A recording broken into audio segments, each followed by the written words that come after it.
নমস্কার বন্ধুরা, আমি অরিন্দম চলে আসলাম আজকে এই মুহূর্তে 2020-22 যে সুপ্রিম কোর্টের স্টে অর্ডার পড়ে আছে, যার ফলে ভুগতে হচ্ছে 2022 সালে প্রাইমারি টেট পাস করেছে তাদের, এবং 2017 সালে 2017 এবং 2014 যাদের রিক্রুটমেন্ট প্রসেস পুরোপুরিভাবে আটকে আছে, পুরো পশ্চিমবঙ্গের উপরে পুরো রিক্রুটমেন্টের উপর স্টে অর্ডার জারি করা আছে, যার দরুন 2022 টেট 2017-2014 সবাই কিন্তু ফল ভুগছে। এই কেসটা কবে উঠবে?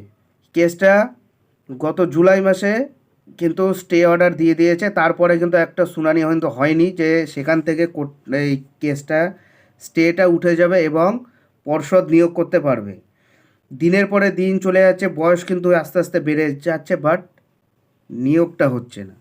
2022 স্টেট আন্দোলন করে পর্ষদ সভাপতির কাছে গেলে পর্ষদ সভাপতি বলছে সুপ্রিম কোর্ট আগে স্টে তুললে তোমাদের আমরা নোটিফিকেশান দেব। এটা পর্ষদ সভাপতি বলছে। এইদিকে সুপ্রিম কোর্ট শুনানি করতে পারছে না, নিয়োগ কবে হবে 2022 স্টেটের। এবং 2014 এবং 2017 কী আপডেট আছে? 12ই জানুয়ারি কিন্তু জাতীয় যুব দিবস, স্বামী বিবেকানন্দের জন্মদিন, উঠবে কী মনে হচ্ছে কেস? চলুন আজকে চলে আসলাম বিরাট বড় একটা আপডেট নিয়ে, আপনাদের সাথে সেটা নিয়ে ডিসকাস করবো। সঙ্গে আছি আমি অরিন্দম।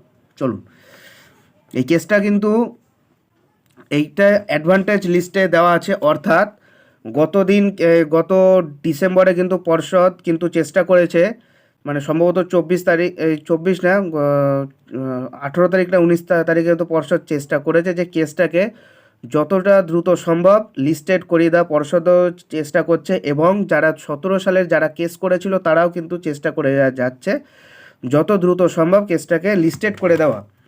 কিন্তু বিচারপতি হিমা কোহলি আছে, ওনার মা মারা যাচ্ছে, ওনার মার শ্রাদ্ধ হচ্ছে, এইগুলোই হয়ে যাচ্ছে, বাট শুনানিটা হচ্ছে না। পুরো একটা রাজ্যের ওপর পুরো স্টে অর্ডার জারি করে রেখে দিয়েছেন জাস্টিস হিমা কোহলি।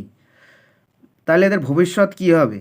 12 তারিখে না ওঠার চান্স আমার মনে হচ্ছে এতদিন পর্যন্ত ছিল না, বাট এখন কিন্তু অ্যাডভান্টেজ লিস্টে কিন্তু দিয়ে দিয়েছে। আপনারা কিন্তু এই যে দেখতে পাচ্ছেন, এটা হলো অ্যাডভান্টেজ লিস্ট। 12 তারিখে আছে সারবানী নায়েক আর সৌমেন পাল ওয়ারেস। এটা কিন্তু 12 তারিখে কিন্তু লিস্টেড কিন্তু হয়েছে এবং 12 তারিখে মনে হচ্ছে যে কেসটা উঠতে পারে। এখনও পর্যন্ত কিন্তু ফাইনালি এখনও খবর আসেনি। মোটামুটি আরও কদিন পরের মধ্যে কিন্তু আমরা কিন্তু বুঝে যাব যে জাস্টিস কি বসবে না বসবে না। বাট আমার যতটুকু সম্ভব যে একটা শুনানি হলেই কিন্তু স্টে উঠে যাবে, কারণ পর্ষদও চাইছে স্টেটা উঠিয়ে দেওয়ার জন্য। সো যারা যারা আমার ভিডিওটা দেখছেন তাদের কাছে একটা কথা বলে রাখবো, আপনারা একটু পেশেন্ট থাকুন, মানে ধৈর্যটা ধরে রাখুন। 12 তারিখে কিন্তু কেসটা উঠবে। এইদিকে কেসটাকে লিস্টেড করার জন্য 2022 স্টেট পাসটা কিন্তু টুইট ক্যাম্পেইন করেছে জাস্টিস হিমা কোহলিকে, যে কেসটাকে তাড়াতাড়ি যেন উঠিয়ে দেওয়া হয়, তাদের বেকারত্ব থেকে তাদের মুক্তি দেওয়া হয়। কারণ পর্ষদ বলছে আন্দোলন করো, যাই করো, অ্যানিওয়ান করো, আমরা নিয়োগ করতে এখন পারবো না, তোমাদের ইন্টারভিউ নোটিশ দিতে পারবো না। তার কারণ সুপ্রিম কোর্টের স্টে অর্ডার আছে। সো বন্ধুরা, এটা হলে আজকেকার আপডেট। পরবর্তী আপডেট পেতে হলে আমাদের চ্যানেল নিউজার অরিন্দমকে সাবস্ক্রাইব করে আমাদের পাশে থাকুন। দেখা হচ্ছে পরের ভিডিওতে। ভালো থাকবেন সবাই। জয় হিন্দ, বন্দে মাতরম, নমস্কার।